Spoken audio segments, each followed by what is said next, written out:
క్యాంపెయినింగ్లో భాగంగా ప్రతి పాఠశాలను విజిట్ చేసి పాఠశాలలో ఉన్నటువంటి సమస్యలు తెలుసుకొని దానికి పరిష్కారం దిశగా మేము సూచనలు చేయటం, పై అధికారులతో మాట్లాడి సమస్యలను పరిష్కారం చేయడానికి ఒక మార్గం అవుతుంది. దాంతోపాటు సంఘం ప్రతి సంవత్సరం జరిపే కార్యక్రమాలకి తర్వాత జాయింట్ యాక్షన్ కమిటీగా ఏర్పడి అన్ని ఉపాధ్యాయ సంఘాలతో మనం పోరాటాలు కూడా చేసే దాంట్లో జాయింట్ యాక్షన్ కమిటీ ఏర్పడింది. దాంట్లో మొన్న రీసెంట్గా ఖమ్మంలో పిలిపించినప్పుడు మేము కల్లూరు నుంచి 22 మందిని తీసుకెళ్ళాము. అట్లా రాబోయే రోజుల్లో ఏ పోరాటాలు పిలిపించినా, అందరు కలిపి పిలిపించినా, లేకపోతే మా సంఘ పరంగా ఇచ్చినా మనం ముందుండి కార్యక్రమాలు విజయవంతం చేయవలసి ఉంది. ఉపాధ్యాయుల సమస్యలు చాలా ఉన్నాయి. పెండింగ్ బిల్స్ కానీ, రిటైర్మెంట్ బెనిఫిట్స్ కానీ, ఇంకా మన డిఏలు 2 ప్రకటించి 1 ఇచ్చి 1 6 నెలల తర్వాత ఇవ్వటం, ఇవన్నీ కూడా చాలా సమస్యలు ఉన్నాయి. వాటికి ప్రాతినిధ్యం చేసి జిల్లా రాష్ట్ర కమిటీల పిలుపు మేరకు మనం ప్రభుత్వానికి తెలియజేసి సమస్యలు సాధించుకునే దిశగా పోరాటాలు చేస్తున్నాము.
పప్పళ్ళం అన్నం నెయ్యి వేడి అన్నం కాచిందెయ్యి, వేడి వేడి అన్నం మీద కమ్మని పప్పు కాచిందెయ్యి, వేడి వేడి అన్నం మీద కమ్మని పప్పు కాచిందెయ్యి, పప్పు తప్పడం కలిపి కొట్టడం భోజనం వన భోజనం,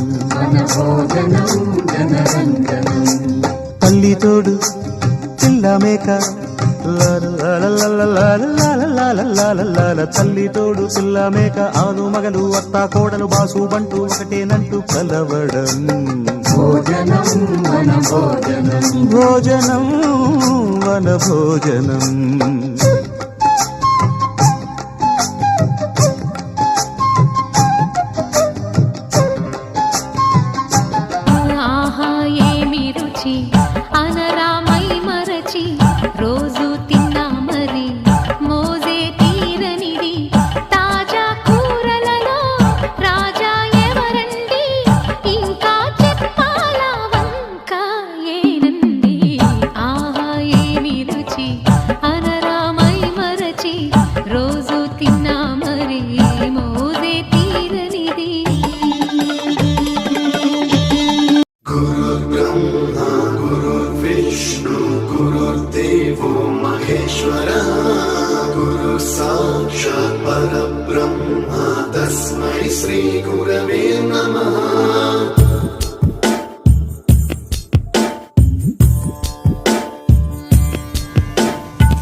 అందరికీ నమస్కారం.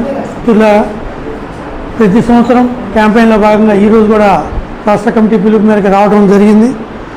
అందులో భాగంగానే మన ఈ చెన్నూరు బెల్ట్ని ఇక్కడ మీ అందరినీ కలిసే అవకాశం మాకు వచ్చినందుకు మీ అందరికీ అభినందనలు, ధన్యవాదాలు తెలియజేసుకుంటూ, సరే ఏ విషయంలో అయినా సంఘాలు అనేవి ఉంటేనే, సంఘాలు పోరాడితేనే ఈరోజు మనం ఈ స్థాయిలో ఉన్నామనేది మనందరికీ తెలిసిన విషయమే. అది నిరంతరం ఈ స్థాయిలో మనం పోరాడుతుంటేనే ఇంకా మనకి రావాల్సినటువంటి డిఎల్ గారండి, పిఆర్సీలు ఎప్పుడు కూడా చాలా వెనకబడిపోతున్నాం. లేదు ఒకవేళ సంఘాలు ఏం చేసినాయి, మరి ఎప్పుడు మనం వస్తున్నాం పోతున్నాం, ఏం చేసినాయి అని నమ్మక నీరెత్తినట్టు ఉన్నావా? ఉంటే మనకి వచ్చేటువంటి ఈ 1 బెనిఫిట్స్ కూడా వచ్చే పరిస్థితి లేదు. అందుకని ఇక్కడ ఏ సంఘం అయినప్పటికీ కూడా అందరం కూడా ఒక ఐకమత్యంగా ఉండి అన్ని సంఘాలు ఒక కార్యాచరణగా, అది జాక్టో కానివ్వండి, జేఏసీ కానివ్వండి, అన్నీ కలిసిమెలిసి మనం పోరాడితేనే మన సమస్యల్ని సాధించుకునే అవకాశం వస్తుంది. కాబట్టి మిత్రులందరూ కూడా అందులో అలాగే అది పోరాటమే కానివ్వండి, సమస్యల పరిష్కారం కోసం కూడా మనకి రాష్ట్ర నాయకత్వం చాలా రవి గారు కూడా ఈ సంవత్సరం అధ్యక్ష స్థానంలో కొనసాగుతూ ఉన్నారు. కాబట్టి అక్కడ మనకి రాష్ట్రం నుంచి మండల స్థాయి వరకు ఏ సమస్య ఉన్నా కూడా మీ సమస్యల్ని సంఘ బాధ్యులకి తెలియజేసినట్లయితే అది మండలం జిల్లాన ఎవరికి తెలియజేసినా మీ సమస్యల్లో మేము పాల్పంచుకుంటూ మా వంతు కర్తవ్యంగా మా బాధ్యతని మేము నిర్వర్తిస్తున్నాము అనేటువంటి ఒక నమ్మకాన్ని మాకు కూడా కలిగి ఉంటాం. అది ఏదైనా మా దృష్టికి తీసుకొచ్చినట్లయితే నిరంతరం మీ సేవలో మేము కొనసాగుతామని చెప్పి తెలియజేసుకుంటూ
రకాలుగా మాట్లాడటం జరిగింది అసెంబ్లీలో.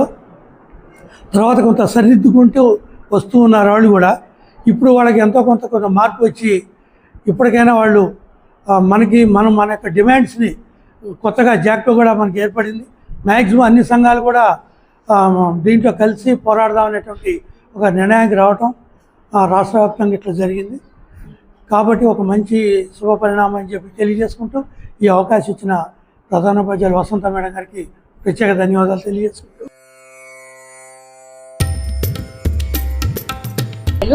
అందరికీ శుభోదయం. క్యాంపెయిన్లో భాగంగా మన పాఠశాలకు టీఎస్యూటీఎఫ్ వారు విచ్చేయడం జరిగింది. మనం చూస్తూనే ఉన్నాం, కల్లూరు మండలంలో యూటీఎఫ్ చాలా యాక్టివ్గా పనిచేస్తోంది. రకరకాల కార్యక్రమాలు చేపట్టడమే కాకుండా ఈ మధ్యనే ఎన్రోల్మెంట్ని పెంచే దాంట్లో భాగంగా ప్రచార జాత చేపట్టారు. ప్రచార జాతలో ఆల్మోస్ట్ మండలం అంతా కవర్ చేశారు. అది చాలా మెచ్చుకోదగినటువంటి అంశము. అంటే మనము మన బాధ్యతని ప్రచార జాతలో కూడా పాల్గొని పిల్లలను మనకు తెచ్చుకునే విధంగా కృషి చేయటం అనేది అభినందనీయము. వాళ్ళు వస్తే చేరతారులే అనుకోకుండా ఎందుకంటే మన పాఠశాలలలో ఎన్రోల్మెంట్ తగ్గిపోతుంది, ప్రైవేట్ పాఠశాలల్లో పెరుగుతుంది. సో మళ్ళీ మనం పునరుత్తేజం పొందాలంటే ఇట్లాంటివి తప్పదు. అట్లాగే వివిధ కార్యక్రమాలలో కూడా నేను ఇప్పుడు ఆల్మోస్ట్ 1.5 years అయింది వచ్చి మన కల్లూరు మండలానికి, ఈ స్కూల్కి. చూస్తూనే ఉన్నాను మన కల్లూరు గ్రూప్లో కానీ రకరకాలుగా మీరు చేసే కార్యక్రమాలు. విజయ్ సారు, మన సంఘ బాధ్యులు అందరూ ఎవరైతే ఉన్నారో ఎప్పటికప్పుడు ఏదో ఒక కార్యక్రమాన్ని చేపట్టి విద్యార్థులకు, ఉపాధ్యాయులకు ఉపయోగపడే విధంగానే ముందుకెళ్తున్నారు. ఈ కృషి ఏదైతే ఉందో ప్రశంసనీయమండి.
టీఎస్యూటీఎఫ్ క్యాంపెయిన్లో భాగంగా టీఎస్యూటీఎఫ్ మండల అధ్యక్షులు రాయల నాగేశ్వరరావు గారు, కమిటీ సభ్యులు మొత్తం ఈరోజు 25 మందితో క్యాంపెయిన్ నిర్వహిస్తున్నాము.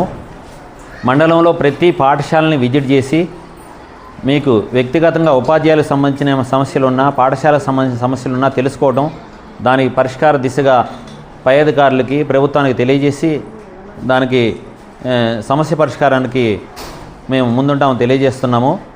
దాంతో భాగంగా టీఎస్యూటీఎఫ్ సంఘంలో ప్రతి ఒక్కరూ ఉపాధ్యాయులు చేరి సంఘానికి బలోపేతంగా ఉండి ఆర్థిక చేయూతనిచ్చి సంఘ కార్యక్రమాల్లో కూడా పాల్గొని మమ్మల్ని ఆశీర్వదించవలసిందిగా కోరుతున్నాము. అట్లే మీరు వచ్చిన దగ్గర నుంచి టీఎస్యూటీఎఫ్ మండలంలో నిర్వహించే కార్యక్రమాలు కానీ, జిల్లా రాష్ట్ర కమిటీ పిలుపు మేరకు నిర్వహించే కార్యక్రమాలు కానీ గమనిస్తూనే ఉన్నారు.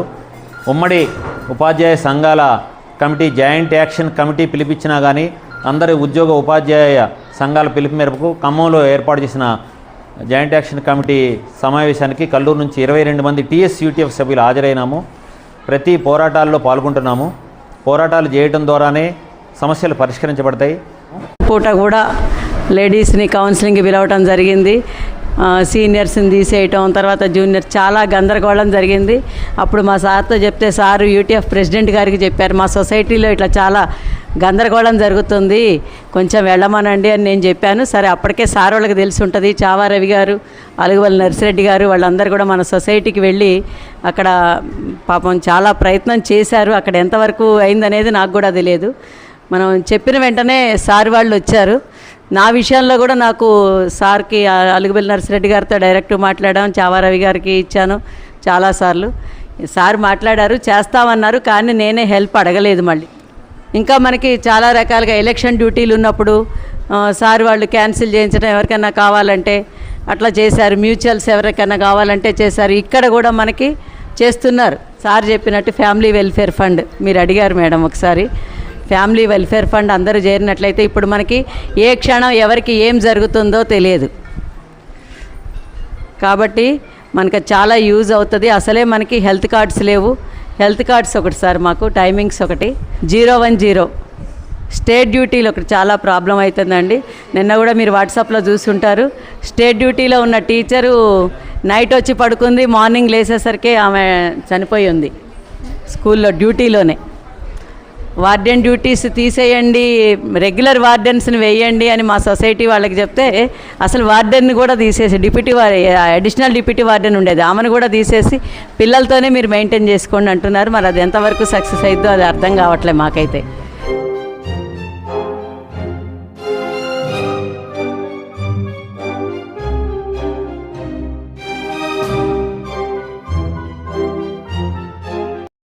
సంవత్సరం ఈ క్యాంపెయిన్లో భాగంగా రావడం జరుగుతుంది.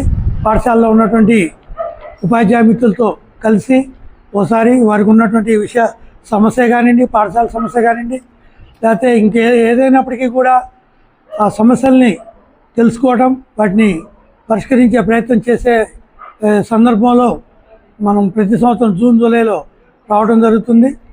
అట్లనే ఇక్కడ మీరు కూడా అందరూ స్పందించి ఏ సమస్య ఉన్నప్పటికీ కూడా చెప్తే దాన్ని జిల్లా వారికి కానివ్వండి, రాష్ట్ర శాఖ కానివ్వండి తీసుకుపోయి మా వంతు ప్రయత్నంగా మేము చేస్తాం. ఖచ్చితంగా అయ్యే విధంగా ప్రయత్నం చేస్తాం. సార్, ఈ నెల 30వ తేదీ నేను రిటైర్మెంట్ ఉంది కాబట్టి మీరందరూ కూడా ఆ రోజు లంచ్కి రావాలి సార్. నేనేం పాంప్లెట్స్ అవేం కొట్టిలా మేడం, ఇండివిజువల్గా కలవటం, ఫోన్ కాల్ అనుకున్నాను. ఇక సార్ వాళ్ళు కూడా ఇన్వైట్ చేశారు ఈరోజు క్యాంపెయిన్కి రమ్మని. ఇక అన్నీ కలిసి వస్తాయి అని రావటం జరిగింది. అందరూ మేడం తప్పకుండా రండి. ఇప్పుడు ఇక్కడికి ఎవరైనా రాకపోయినా మీరు చెప్పండి madam. Okay madam, thank you. మా తోటి ఉపాధ్యాయులకు మరియు యూటీఎఫ్ క్యాంపెయిన్లో భాగంగా ఇక్కడికి విచ్చేసినటువంటి సోదర సోదరీమణులందరికీ నమస్కారాలు. యాక్చువల్గా క్యాంపెయిన్లో భాగంగా మేము కూడా ఖమ్మంలో ఉన్నప్పుడు బాగానే తిరిగేవాళ్ళం. ఎప్పుడు కూడా యాక్టివ్ పార్టిసిపేషన్ ఉండేది. కాకపోతే ఇక్కడికి వచ్చిన తర్వాత కొంచెం దూర ప్రయాణాల వల్ల, కొన్ని పర్సనల్ ప్రాబ్లమ్స్ వల్ల మేము కూడా మీతో పాటు రాలేకపోతున్నాము. మీరు ఇక్కడికి వచ్చి మీరు ఏదైనా సమస్యలు ఉంటే తీస్తామని చెప్పారు ఇప్పుడే విజయ్ సారు, మీరు కూడా. సరే, మాకు పర్సనల్గా ప్రస్తుతానికైతే ప్రాబ్లమ్స్ ఏమీ లేవు. ఏదైనా వచ్చినప్పుడు మాత్రం వెంటనే మీ దృష్టికి తీసుకొస్తాను సార్. మనందరము కలిసి ఏదైనా సమస్య వచ్చినప్పుడు దాన్ని సాల్వ్ చేయడానికి ప్రయత్నం చేద్దాం. అందరికీ ధన్యవాదాలు సార్.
టీఎస్యూటీఎఫ్ కమిటీ ఆధ్వర్యంలో ఒక 15 నుంచి 20 పాఠశాలలు విజిట్ చేసి కొంత అడ్మిషన్లు పెంచడానికి తల్లిదండ్రులకు అవేర్నెస్ కల్పించడం, అంటే పాఠశాలలు బలోపేతం చేసుకుంటూ మన సమస్యలు హక్కుల కోసం పోరాటం జరుగుతుంది.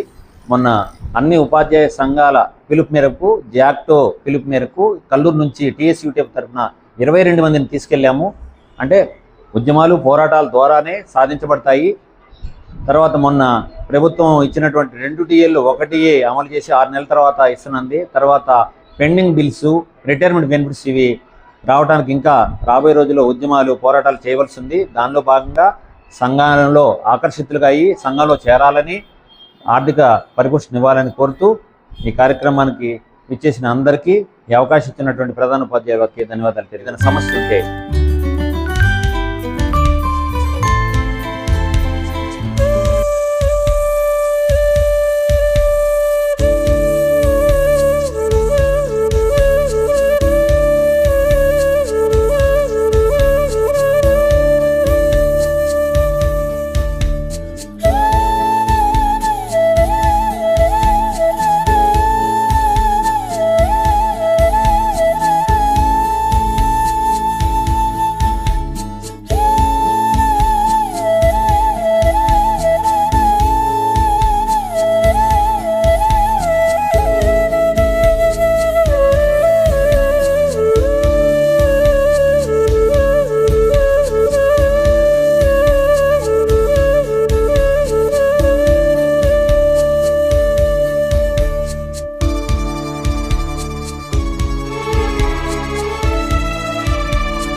Good evening all of you. ఈరోజు కార్యక్రమం మండలం టీఎస్ యూటీఎఫ్ సభ్యత కార్యక్రమానికి వచ్చిన సభ్యులందరికీ మరియు పాఠశాల ఇన్ఛార్జ్ హెచ్ఎం గారు మరియు ఉపాధ్యాయ బృందం అందరికీ నమస్కారం. వార్షిక సభ్యత్వం నమోదు కార్యక్రమంలో భాగంగా మనం ఈరోజు చిన్న కోరుకొండి పాఠశాలకు రావడం జరిగింది. ఇప్పుడు మన ఉపాధ్యాయ లోకం రెండు విషయాల్లో మనం ఫస్ట్ గమనంలో ఉంచుకోవాలి. ఒకటి, ప్రభుత్వ పాఠశాల బలోపేతం మన కర్తవ్యం. రెండోది, విద్యారంగంపై ప్రభుత్వం ఏ రకమైన వైఖరిని అవలంబిస్తుంది, దీన్ని ఈ రెండు విషయాలు మనం గమనంలో చేసుకోవాలి. ఫస్ట్, విద్యారంగ బలోపేతం కోసం మన వంతు సహకారం చేసినాం. బడిబాట ప్రోగ్రామ్స్, మన సంఘాలు కూడా ప్రచార జాత మొదలుపెట్టినాయి. ఇండివిజువల్కి కూడా ప్రతి ఉపాధ్యాయుడు మంచి ఎండలను లెక్క చేయకుండా ఇంటింటి తిరిగి పాఠశాల బలోపేతం కోసం ఎన్రోల్మెంట్ కార్యక్రమాలు చేసినాం. ఈరోజు రాష్ట్రంలో 1,20,000 మంది ఎన్రోల్మెంట్ పెరిగినట్టు మనకు సమాచారం. అంటే ఎప్పుడు 1,90,000 నుంచి 2 లక్షల మంది జాయిన్ అయితే ఈ సంవత్సరం 3,20,000 మంది రాష్ట్రంలో ఎన్రోల్మెంట్ పెంచగలిగినాం. మన వంతు కర్తవ్యంగా మనం చూసుకోగలుగుతున్నాం. గురుకులాలు పెట్టి అద్దెల్ని కట్టలేని పరిస్థితుల్లో ఇవాళ 12 గురుకులాలని రాష్ట్రంలో బంద్ చేయడం, అసలు మూసేయడం జరిగింది. దానికి రీజన్ ఏంటంటే పిల్లలు లేరని కారణం. అటు పిల్లలు గురుకులాల్లో లేక, మన దగ్గర లేక, థర్డ్ ఆప్షన్గా ప్రైవేట్ని ప్రోత్సహిస్తున్నట్టు అంటే ద్వంద్వ వైఖరిని మన ప్రభుత్వం అవలంబిస్తున్న కనబడుతుంది.